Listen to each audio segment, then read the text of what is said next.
Cool, let's get started. Hello, everyone. Thank you so much for joining us here today. This is our first Pacific DTAC regional webinar series.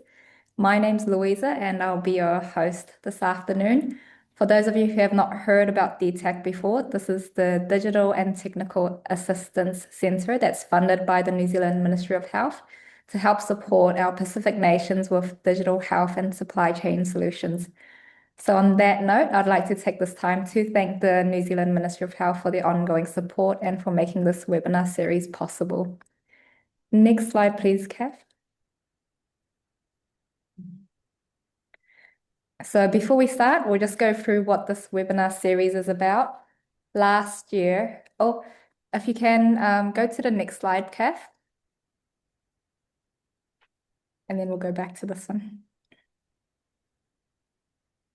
Cool. So last year, CAF helped to run a survey where many of you shared your answers for what you wanted to see from these webinars.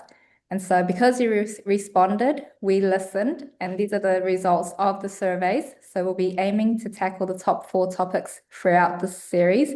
And we've also taken on board how often you want this to run. So most of you said you want to see it every 2 to 3 months on a Friday. So we're looking at potentially in June, we'll have our next webinar, and we look forward to having you all there as well. And you're always welcome to invite everyone else. And can we go back to the agenda? Cool. So I'd like to introduce you to today's speaker. So this is Catherine from Beyond Essentials. Kath has an amazing background in supply chain management, so she'll be teaching us all about the do's and don'ts for managing storage space solutions and layouts. If you have any questions throughout her presentation or anything you want to share about your experiences as well, feel free to pop it in the chat or make a note of it, and we'll have about 10 to 15 minutes at the end for some discussion time. So Kath, the floor is all yours. Thank you, Louisa, and I'm delighted to be here today to have our first Pacific Regional webinar. I've met many of you, and I've been lucky to travel all over the Pacific Islands. I think I've probably visited more than 100 different storage spaces across the Pacific Islands in nearly every country. I think I've been lucky to see both commercial storage spaces, as well as humanitarian, and more recently, a lot of medical storage spaces. So what I wanted to do today is just share some basic tips and tricks and some ideas for how we could improve medical storage spaces in the Pacific. We won't get too technical. This session is really designed for our personnel who are there working in storage spaces, trying to manage warehouse layout and floor space, those that are in small health facilities in outer islands, and also those in central warehouses distributing their goods to smaller health facilities around the countries. It's also designed for those that are supervising, so you can learn a little bit about what to look for in a good, well-managed storage site. I've popped a couple of dot points up there on the slide so you can see what we'll go through. We'll talk about some good layout principles, how to calculate storage space needs, how to keep your location records in mSupply up to date, and also how to repack and split stock. Finally, I'll show you a medical storage area assessment checklist that BES will make available to you through the DTAC mechanism after this session today. But I wanted to start by just taking us on a little tour around the Pacific and having a bit of a look at some of the medical storage spaces that are in existence at the moment. So a couple of photos. Some of you may recognize your storage site shown, but I won't tell you which country is which. What I wanted to highlight from these photos is that you can see there's a really nice mix of pallet racking in the center photo. You can see that there are racks set up with pallet spaces on them, as well as shelving in this site, which is used as a pick face. So nearly all medical storage spaces in the Pacific, they have to have some bulk storage area, and then they repack their items down to sizes that are suitable for distribution and put them on shelves that they use as their pick face site. What I also quite like about this storage site is you can see there's a nice covered outside area that could be really good for temporary storage, just short-term storage for inbound deliveries while you are unpacking them and putting away, as well as it could be used for outbound shipments. So when you've consolidated shipments out to a health facility and they're awaiting pickup, that's a nice storage space area. It's got a little bit of protection and it's nice and open. So for temporary storage space, that's quite nice.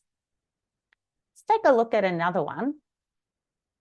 So here you can see this storage site uses a lot of pallet racking. And pallet racking is great because it maximizes our vertical storage space in quite a well-organized manner. You can see here, there's 4 levels of pallet spaces. So four rows, if you like, vertical rows. So a site like this, one of the disadvantages is that it would really require lifting equipment. So typically in the Pacific, we're using forklifts. You could use a walkie stacker or pallet jacks for smaller sites as well. But those forklifts, if something happened to one of those forklifts, this site would pretty much become non-operational. So you need to make sure there's a really great maintenance plan for your forklifts and that you've got trained forklift drivers. It also requires really excellent record keeping to manage a site like this.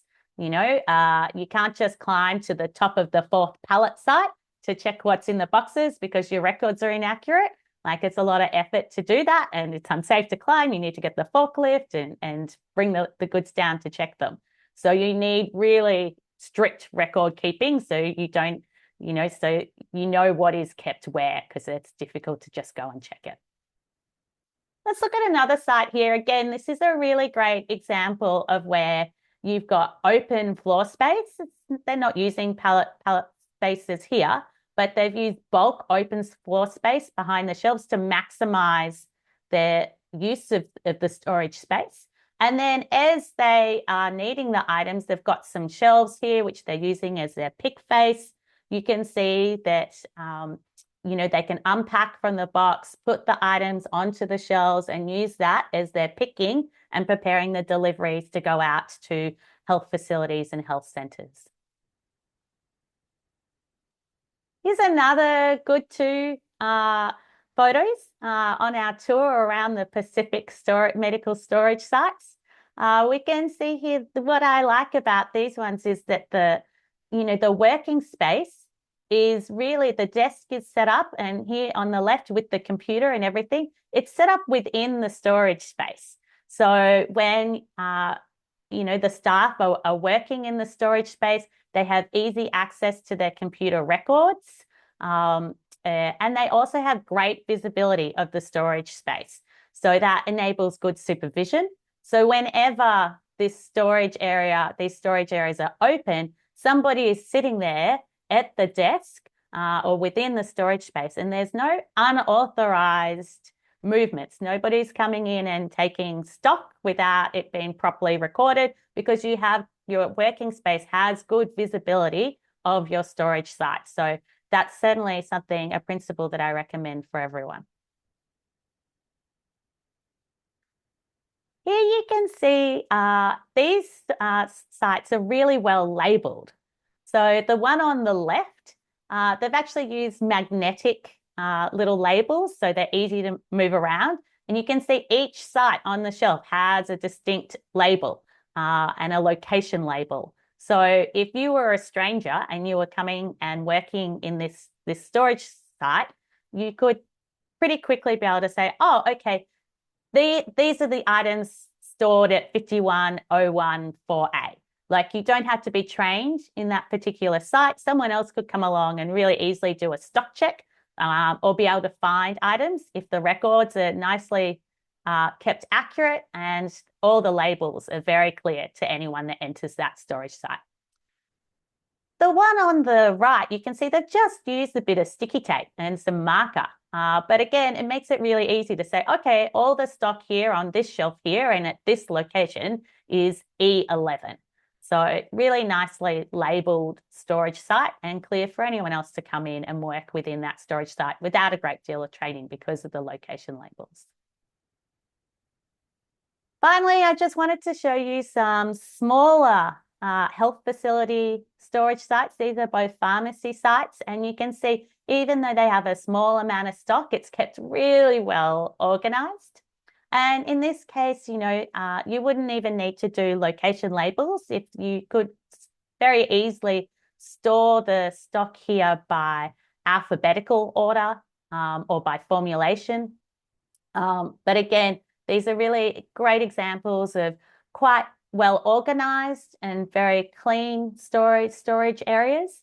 If you had to do a stock take of either of these, you know, it would probably only take an hour, maximum 2 hours to stock take because it's kept pretty clean, orderly. You can see where everything is and that everything is presented in a logical manner. And someone else could come and work in this site pretty easily as well if they had to. So even small sites can be really well organized. Whoops, going the wrong way. So I want to go through a couple of good layout principles. So as I said, nearly all medical storage sites, they do require a mix of both bulk, open storage areas and then pick faces. Normally in the Pacific, it's shelves, and we are repacking our items from the large cartons and boxes that they come into down into the smaller pack sizes suitable for distribution. So in pretty much all medical storage sites across the Pacific, you'll have a mix of, even in the small sites, you'll have maybe a stock room where you're keeping everything in the larger boxes and then you're packing it down into sizes suitable for distribution or suitable for dispensing to patients if you are a dispensing facility. You need to keep a logical layout and to keep all batches of similar items in the same area. So sometimes when I come to medical storage sites in the Pacific, I find that there are gloves over here, there are gloves over there, and then there are more gloves somewhere else, right?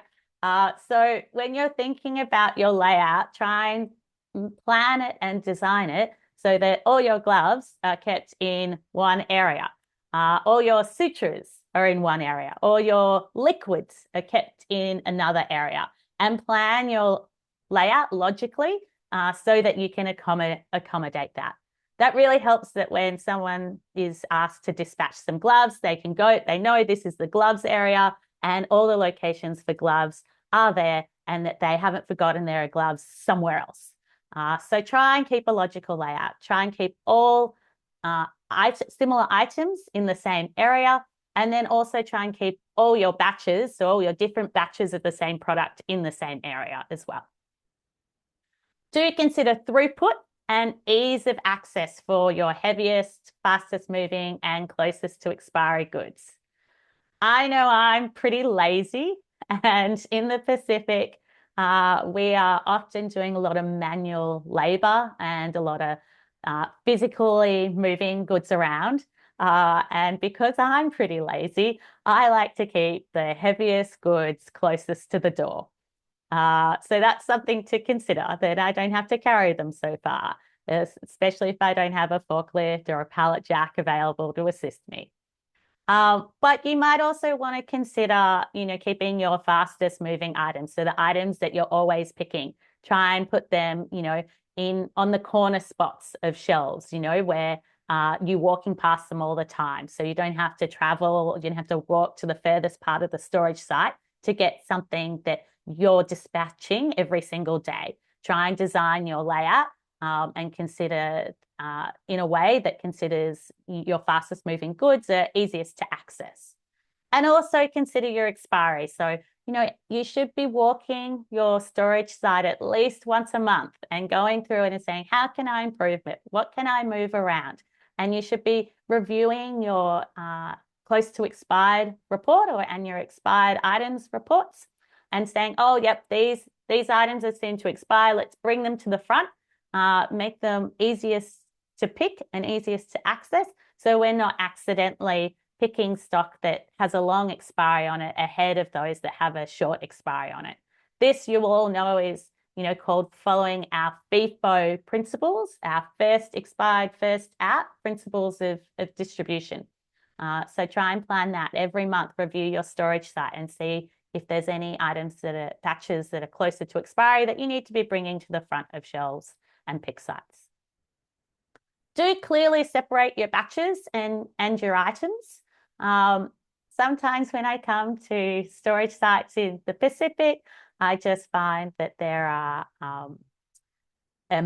pallets on the floor of the storage site, and it's got a bunch of different goods on it, mixed pallets. We can have mixed pallets if we're really trying to maximize our storage space sometimes, but generally speaking, when you receive the goods, put them away to their correct spot within your storage site and avoid having mixed pallets. Like try to make sure that each storage batch, each storage stack has the same items on it, and that you don't have different pallet sites with mixed goods on it and items all over the place. And of course, you want to maintain good access and walkways for movability of people and equipment within your storage site layout. It's so much easier to keep your records, your stock records accurate if you can walk around all of your stock and you can see it and count it easily. Some other tips, I really encourage you to think about defining a temporary storage area within your storage space for inbound and outbound deliveries, and also packing materials. I know in the Pacific, a lot of us, we are using the cartons and the boxes and the packing materials that come with our deliveries and using that to pack our outbound deliveries for distribution. So we take the boxes that the goods came in and we pack them and use that to distribute that out to a health facility. So please don't keep the boxes, the empty cartons, all over your storage site.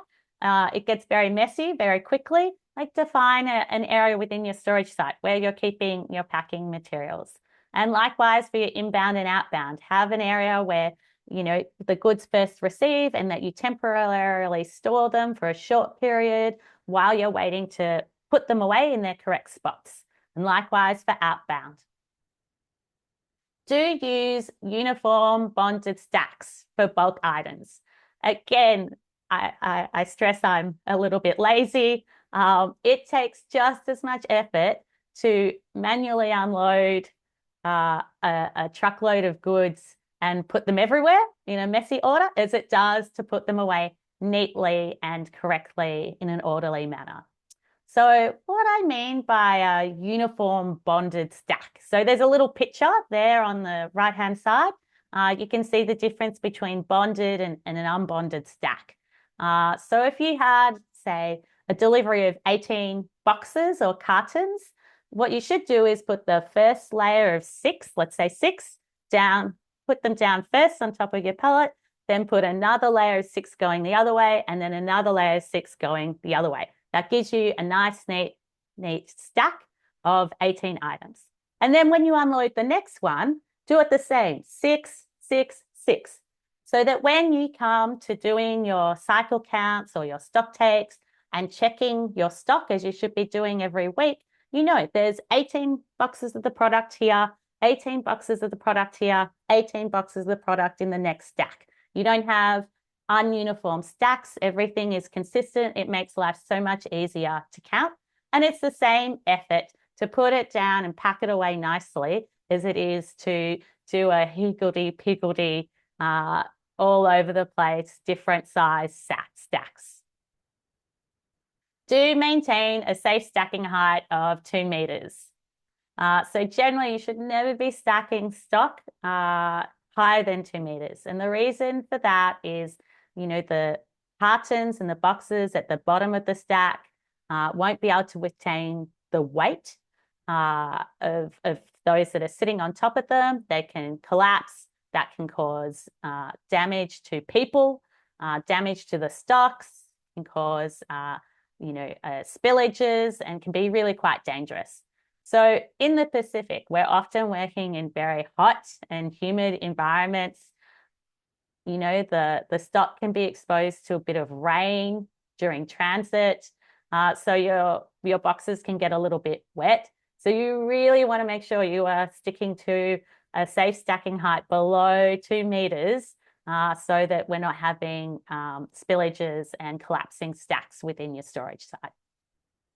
To assist with this further, try and maintain good airflow and gaps around your stock. So I very often come to storage sites within the Pacific and I see stock stacked right up against the wall. This isn't a great practice. We really should, away from walls should be really, 30 centimeters, which is, your average ruler length. So try and make sure that the stock isn't sitting up against the walls. It protects the packaging from moisture and enables air to flow around your stocks. Likewise with floors, a lot of you are using pallets, so that's great. So you're lifting the stock off the floor, which enables that airflow to come around. If you don't have access to pallets in your storage site, you could consider at least putting maybe some planks of wood down, or you could consider putting a tarpaulin down. Just really try to avoid putting stocks and stacking stocks straight onto concrete floors. They will get moldy, your boxes will collapse, and there will be damage. So try and lift it up in some way or protect your stock from the direct floor, and encourage that circulation of airflow around stocks. If you are using pallets, remember you're going to need a plan to replace those pallets. Pallets do deteriorate over time, and you need to think about where you're going to source pallets from and replace them regularly. And when you are stacking, do consider the weight of the items. If it is a liquid, you may not want to, it could be quite heavy, the product, and you may not want to be stacking it that high. So consider the weight of your items, making sure that your stacks are really well organized.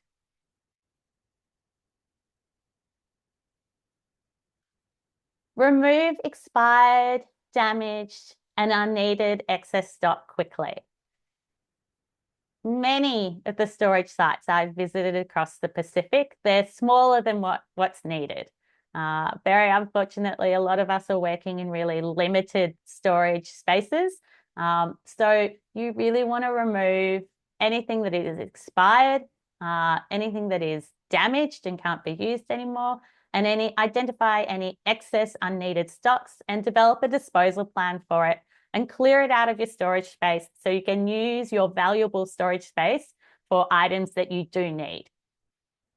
You will need a proper disposal plan for this, but think about how you can be clearing that out quickly. Your damaged items, if you leave spills, damaged items, if you're moldy, unusable items, then that becomes a problem for the other stock as well. So try and clear it out of your storage sites as quickly as possible, so you can use your valuable storage area for the items that you do need. Likewise, in the Pacific, I've said it can often be very hot and humid conditions.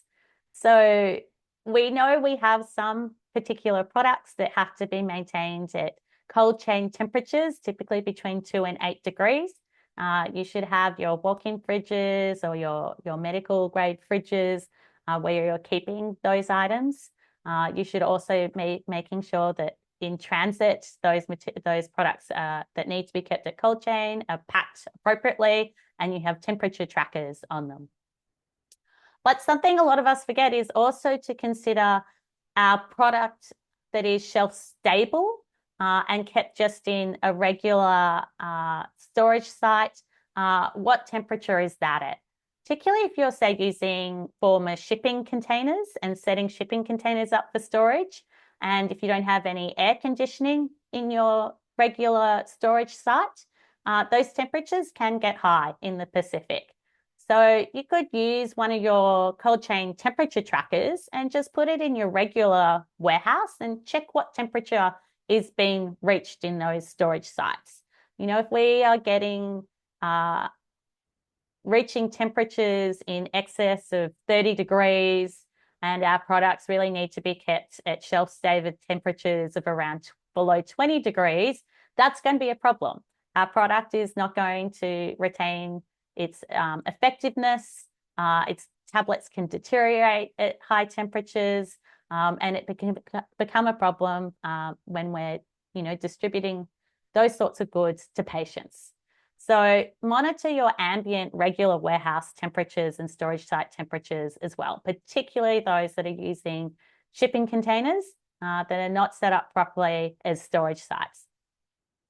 And if you do find you're getting excess temperatures, think about even some passive ways to reduce those temperatures in your storage site. Doesn't necessarily have to be an expensive air conditioner. Here, I put a little picture of what I call a whirly vent. You can get these installed on the roofs. The hot air comes out, rises and comes out of the vent, and the cooler air comes back in. So sometimes some passive technologies like this can be a cheap way of cooling down storage sites. So do try and consider that. And the last point on good layout principles I want to make is probably the most important principle I want to highlight today. And that is that the volume of your inbound deliveries, you should be planning ahead for that and making room in your storage space before deliveries arrive. So as a storage site manager in the Pacific, you should be making sure you are receiving the pre-alert shipping documents from suppliers and packing lists of items that have been delivered to your storage site. You should be making sure that the packing list that typically comes in your pre-alert shipping documents, or if you're at a lower level facility, the packing list that your higher level facility is sending to you, try and receive that in advance and check it to see that it has an itemized list of items that have been delivered to you. And it also should have the volume and weight of the item that is being delivered for you. And we particularly want to look at the volume to plan for where we're going to keep the inbound deliveries in our storage site. So it's good to receive these pre-alert shipping documents, the itemized packing list with the volume and weight details, not just so we can plan for the transport to go and pick up the items if we need to do that. How many trucks do we need? What's the volume? How heavy is the delivery going to be? But we should also be using that for our storage site managers to say, okay, this is what I'm receiving. Where do I need to make room in my storage space to accommodate this delivery? How am I going to make sure that all my like items are going in the same area? So if I have a big delivery of gloves, do I need to clear out some area around the space in my layout where I'm storing gloves so I can accommodate the delivery? Don't wait until the delivery arrives and then scratch your head thinking, where am I going to put everything? Look at those pre-alert shipping documents, look at the packing list and plan for your deliveries before they arrive as best you can. And this will enable you to have a really efficient and well-organized storage layout and space. A further note on racking. So some of the benefits of pallet racking, and you can see I put a little picture in here, is, well, the main benefit is it increases our available vertical storage space. It can be really good for bulk items as it improves organization and makes us be quite disciplined about storing our product in stacks and into dedicated pallet spaces. But there's definitely some things we need to particularly consider if we are going to transition our storage space into having pallet racks. So certainly if we're going to use pallet racks, we need really good management and record keeping of what product is stored in which pallet spot position. Using pallet racking can often be a bit inefficient for frequently accessed goods or for smaller items that are packed down to sizes suitable for distribution. That said, you can see in the picture that I have provided here, they haven't made every pallet spot the same height. You can see that they actually made the pallet position that is at face height, which is a good pick height, a smaller one. So that what they are doing here is that they're keeping the product, in bulk on the higher pallet spots and the lower pallet spots, and then they have a shorter, smaller one in the middle at the good height for picking that is smaller, and you can see the goods are there at the smaller one and have been repacked down to a size that's suitable for distribution. So you don't have to have uniform pallet positions. You can actually adjust your pallet positions within the racks to accommodate that style. If we are using pallet racking, you really need to have a great plan for your lifting equipment, your maintenance of that lifting equipment. Typically it's forklifts, but you might be using a walkie stacker or other equipment as well. And we need trained and authorized personnel to operate that equipment.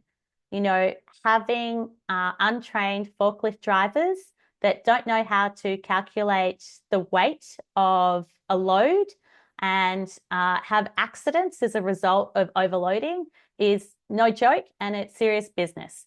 It can cause not just damage to our stocks, but injury and death to our people. So I really stress that if you're working with forklifts in your storage site, you must make sure that your drivers are trained and that they maintain their training and their certifications to work with a forklift. We're also going to need to think about the maintenance, long-term maintenance of that forklift, as well as the costs to run. How are we recharging or replacing gas bottles on our forklifts? And likewise, the availability of pallets. As pallets do deteriorate over time, you want to be replacing your pallets and other packing materials such as shrink wrap to keep your stacks stable while they're in storage. And if we're working with pallet racking, you really need to make sure that you have appropriate floor strengths and proper installation, and that someone is qualified, is coming around and checking that racking regularly to make sure that the racking isn't deteriorating under the weight of the product that's stored on it. A question I get all the time is, how do we calculate how much storage space we need? Now, there's many answers to this question, and I don't want to get very technical in this presentation, so I'm just going to give you the basic rule of thumb. So generally, we would say you need to take the total amount that you want to store, the volume of the stock that you want to store in the storage space, and add at least 30 to 50%. And that 30 to 50% is for walkways and ventilation. So commercially, I would have always said you need to add at least 30%. But I note that the USA Logistics Handbook for Health Supply actually recommends you add an additional 50% for medical storage spaces. And I think Rowan might have just popped that in the chat, the link to that reference. It's a really great handbook. If you haven't read it already, please click on the link, download it. It's an excellent reference for anybody managing medical storage spaces. And it also has some great worked examples of how you can calculate your storage space requirement. But so we need to take the volume of the total volume of the goods that we want to store in our storage space and add at least 30 to 50%.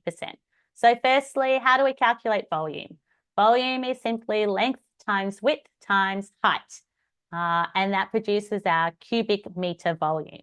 So for an example, if we took the typical 20-foot shipping container, the total length, interior length of a 20-foot shipping container is 5.9 by 2.3 by 2.3 in height. So the total space available for storage within a typical 20-foot shipping container is 5.9 by 2.3 by 2.3, it equals 33 cubic meters. But that is when the shipping container is completely full, totally stuffed. So if we were setting that shipping container up for storage space, you need to reduce it by at least 30%. So the total storage space available in a 20-foot shipping container is generally less than 23 cubic meters. And you can do this calculation in reverse. You can say, okay, what is the volume of the goods that I want to store at when my storage site is at its max capacity? So for example, just after receiving my annual tender shipments, because throughput has a big impact on what is the maximum amount that you want to store in a storage area. So once you've calculated that, you add at least 30%, and that presents you with how much you need in space you need in your storage site.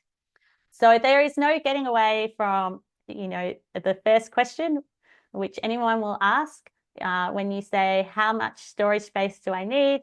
The question is, what is the volume of your stock that you're keeping there? What is the maximum volume? And then you need to consider your throughput, your delivery schedule, your inbound and outbound delivery schedule. And this is where calculating storage space can get quite technical. But you can also remember that your volume, if you are maintaining a safe stacking height of 2 meters, you can easily apply that as your 2 meters as your height, and then divide your calculation by 2, and that gives you your floor space requirement, the area requirement, rather than the cubic requirement.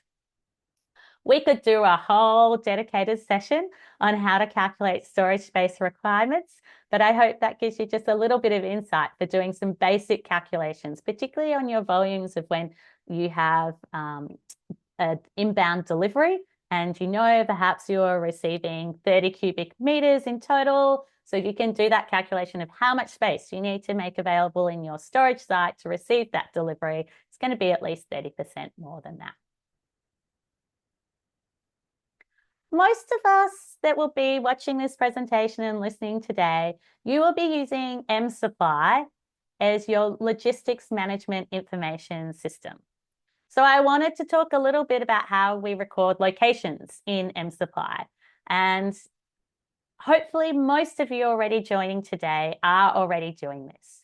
Locations should be set up in mSupply so that it makes items and product easy to find within our storage space, but not so many locations that we've got too many locations and every time we move something, we have to update the location. So it's quite a unique art to find that sweet spot on how many locations we should have in a storage space.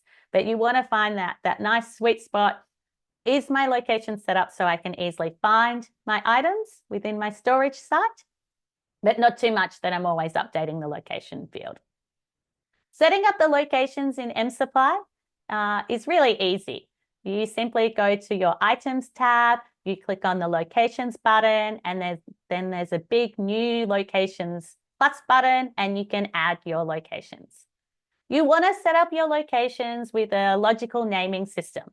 It's actually the item code where you record the name, and you want to do something logical like A1, A2, A3, A4, B1, B2, B3, B4.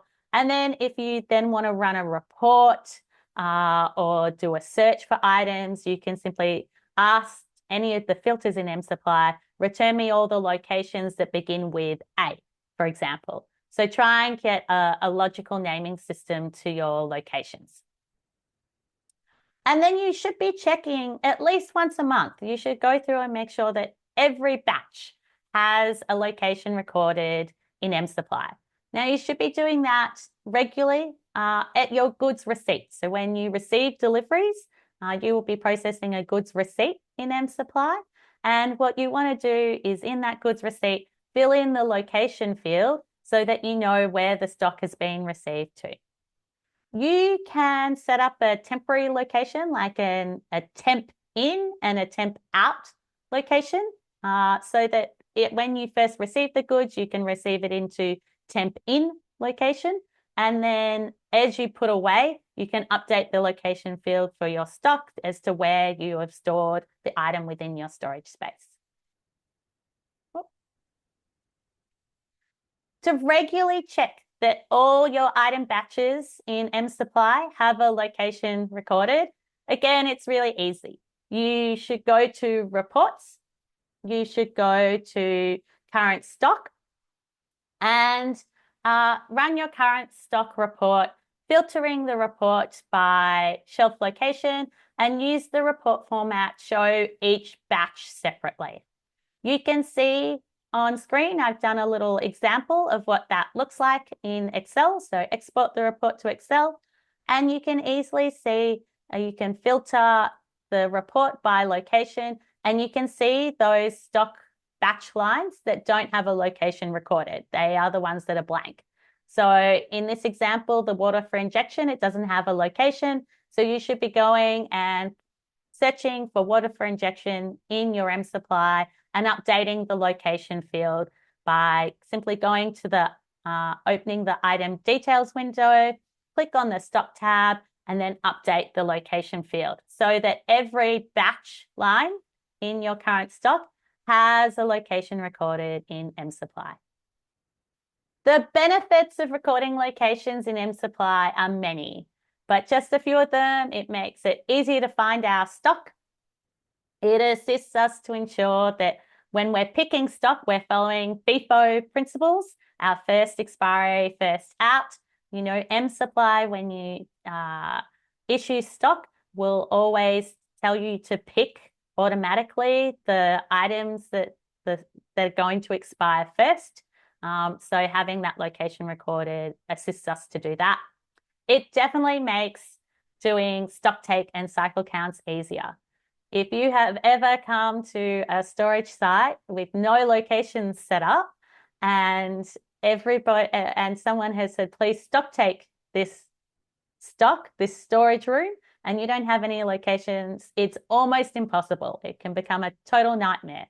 So having your stock recorded against a location within your storage site means that you can stock take, you can prepare your stock take count sheets by location, and then you can send your team, go and count all the stock at location A and add anything in there that you find at location that isn't recorded.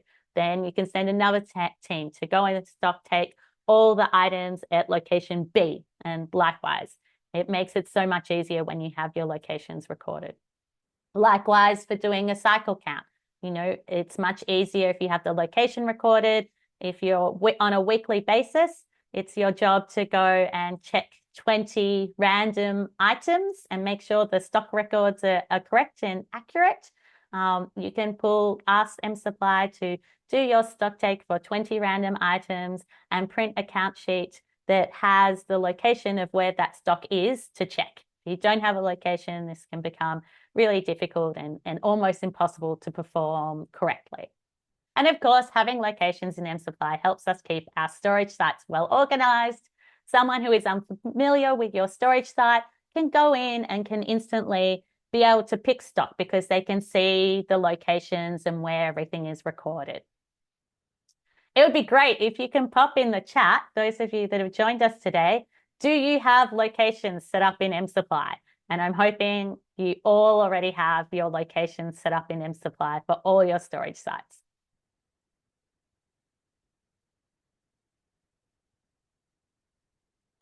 We'll often need to repack and split stock. So goods will arrive and product will arrive in cartons with multiple boxes inside them, and you'll want to split them down to items and pack sizes suitable for distribution to health facilities or to patients if you're a dispensing site. A lot of pharmacies and dispensing sites across the Pacific Islands, they will make their pack size always 1. So you may have to do a little less of this. But for consumable items and medical supplies, often you're working with multiple pack sizes. But it's really easy to do this in mSupply. There's 2 options for how to repack and split our stock and move our stock around. So the first option, very easy. We just go to items, item list, find the item, and then open the stock tab in the item windows, details window, and you'll see a big button that says split. And you can simply say, okay, if I have 2,000 of an item and I just want to move 200 of that item to another location, to a shelf suitable for distribution and for as our pick base, you can just update the location. You can also have an opportunity to update the pack size at this stage too if you need to. The 1,800 that you haven't split, it will remain in its current location, in its current pack size, but the new stock will be at a new location, and it will create two batch lines of stock within your mSupply system.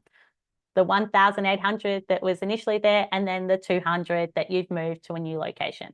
It's very easy. The option 2 is you can simply go to items and you'll see there's a repack button. You simply do a plus, click on the plus button, symbolizing making a new repack, and you can fill in all the details. If you are moving all the items in a batch from one location to another, you simply need to look it up in mSupply and go to the stock tab, double click on the batch line and update the location field. Finally, the last thing I want to leave everyone with today from me is just that we have created a medical storage area assessment checklist.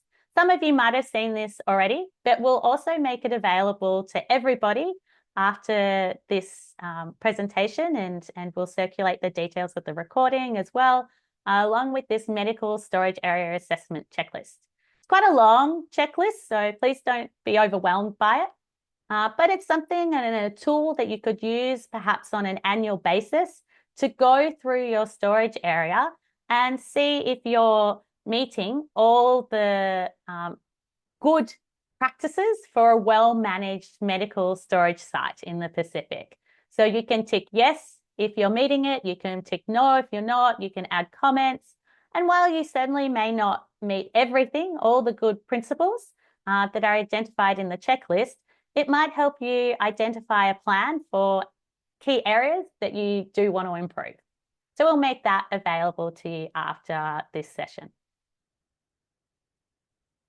And that's it from me. I think we've got about 10 minutes left for questions and comments.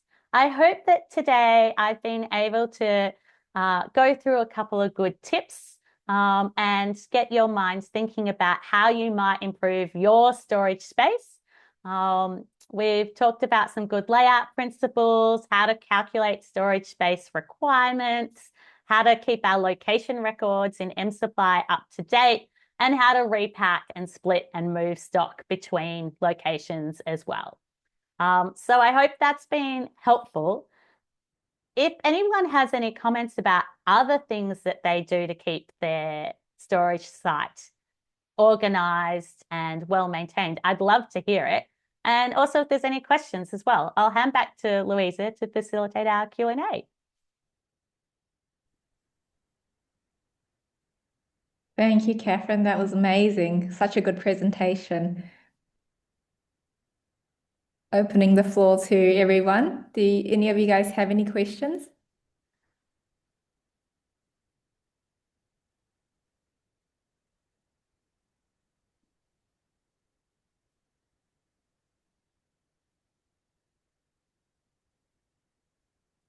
Okay, in that case, I'll put up a question for Kath. Excuse me. So, okay, yeah, go ahead, Bendito. Yeah, I'm from East Timor. So I want to ask about the repick and adjustment. So like that, we have the problem with the stock. Sometimes we make a stock take, and then they will go to the adjustment. It's like the stock take, the mean or place. So I want to ask about if you use the repick, is the maybe answer. I'm sorry. If they we use the repick, if the problem the stock and if the mean or place, they go into the adjustment or no adjustment like that. Thanks, Benito. I think I understand the question. And yes, repacks can be really tricky. And when you start repacking stock on your, it can be really easy to accidentally find that you have quadrupled your stock and the total quantity is different from what you thought it would be. So it's very easy to make an error when repacking and changing pack sizes. So what I really encourage you to do is when you are doing a repack, make sure that you double check after you've processed the repack, double check, open the stock line, and make sure that the quantity that you expect to be there is correct to make sure there hasn't been an accidental error. I totally appreciate that that's a point where errors can happen a lot. So you may need to, for example, when you repack the stock and change the pack size, you might need to then do a stock take to make sure that your quantity, that you expected quantity of packs is correct, and then also total quantity of individual pieces is also correct. So it may require a stock take just in case there's been a mistake in those calculations. Yeah.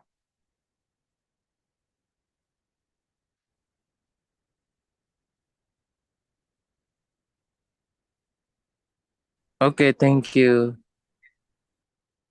Thank Beta, you. I see you have a question too. Yes, I wanted to ask, like, okay, it's two questions, let's say. One was about removing expired items. I see a lot of expired items around which can be used. So what shall we be doing with that? Great question. And certainly we should never be using medicines that are expired. So anything that enters the body, if it is expired, it must be disposed of appropriately and not used. But it is really common in the Pacific. I've noticed that for some consumable or medical supplies items, for example, bandages or some of you are keeping paper cups for medicine dispensing. They may be used beyond the shelf life. What you need to do is make sure that someone is checking, a qualified person, if all the packaging remains intact. And depending on the use of the bandage, if it's just for external use, it's not for internal use, then maybe one of your doctors can say, yes, this bandage can continue to be used even though it's past its recommended expiry date. It's not good practice. We know it's not good practice, but for some products, I know doctors in the Pacific are saying we can continue to use, say, the bandage beyond its recommended expiry date if the packaging is in good condition and there's no deterioration of the product. I would recommend in those circumstances that you do keep the original expiry date recorded in mSupply, and that every month you're running your expired items report, and that every month you see the bandages is remaining on your expired item report, and you are checking with that doctor again. Is it still okay to use this item? I know this can be difficult, and there's some different practices going around the Pacific, but we do have to be really careful about using expired product. Certainly never any medicines that are expired, but I do know for some of the medical supply items that aren't used internally, there is a practice of using it beyond expiry for a short period of time, and we should still be checking every month that it's still okay to use that expired product. Did you have another question? Yep. I don't know. I tried, as you said, splitting like items or like repacking, but I found it a bit tricky too. I don't know whether it's a good advice or thing I'm doing or bad. I don't know, but for me, it was very helpful. What I'm doing, like for any item that I want to like change locations or split or something, I just go on stock take, put the quantities that I want to be in A location, put the ones in B location, and then the original quantities, I just zero it. So I don't know. I don't know whether it's a good backdoor or not, but it helps me. And Yeah, that's what we at love least I know about the total. Yeah, at least I know the total quantity is the same. I love that suggestion. And that is what we love about mSupply. It's quite a flexible product, and you are able to do different things within it. There can often be 2 or 3 ways of doing something. So what you have suggested there of when you want to change your location, you just do it by doing a stock take, and then you can check the quantities at the same time is a great idea and perfectly acceptable. And then you don't have to learn other methods in mSupply, you just learn your stock take. What you can't do with a stock take very easily is change the pack size. So if you are using the pack size, if you do need to amend the pack size, in the stock take, you will have to make the item 0 and then add it back in. So add the item again with the correct pack size. But using the stock take feature, I love the stock take feature. I find that it's a great way of updating my stocks, and you can absolutely use the stock take feature to change locations, to update quantities, and to remove an item and re-add the item with a correct pack size as well. Yeah.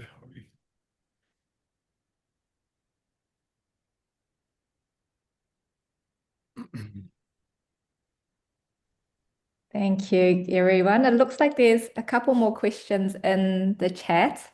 Megan asked for open mSupply, can we do repacking and splitting? Yes, we can, and I've sent a link to that in the chat. And then we have another question as well. Deuteronomia, do you want to ask that, or do you want me to read it out? Okay, he says in our warehouse, if we want to split the location, but at the same time the quantity is not the same, how can we solve this problem? Great question. So if you want to split the location but change the quantity, I think I would do what Feta suggested. I would do a stock take of that item. So you know when you bring up the stock take, you can stock take, you can use the search field of the stock take, and you can stock take just one particular item. So for example, if it was Band-Aids, you could say, I just want to stock take everything that begins, all item names that begin with band, and it should bring up all your Band-Aids, assuming you have good naming conventions and the item starts with Band-Aids. And then you can find the stock line in the stock take, and you can click on it and update all the details. Again, the only thing to be aware of there is that if you need to change the pack size, you should make it 0 and then add it in as a new line. If you are updating, you can, in the stock take, you can put in the correct quantity, the correct location. And if you are adding it in as a new stock line within the stock take, you can also update the pack size that way. Make sure you've got your batch details as well. And be aware of your pricing details. Like if you do have, make sure that if you're adding the new line in the stock take, that you also copy and fill in the price details so that the total value and your value reports stay accurate. Cool, thank you for that, Kath. Awesome. So it looks like we've reached time. So I just want to thank you, everyone, for attending our first DTAC regional webinar. And big thank you again to Kath for sharing her knowledge with us today. The recording, a lot of you have been asking about that. So it will be available on the mSupply and the Beyond Essentials YouTube channel by next week. And it will also be on our e-learning platform at learn.msupply.foundation, which I think Rowan had shared earlier in the chat as well. And we'll also have a discussion forum set up on there too. So if you have any more questions after today, or if any of the people that are watching has any, you can post them on there and we'll follow those up. And for those of you who haven't seen the learning platform yet, I would strongly encourage you all to sign up and check it out. There's a lot of cool and free resources on there, lots of courses that cover lots of different topics. So there will be something to suit everyone, I believe. So as I said earlier, our next webinar will be in June 2020, in the month of June. So we're looking at possibly talking about mSupply reports. So we look forward to seeing you guys all there as well. Thank you again and have a wonderful rest of your day, everyone.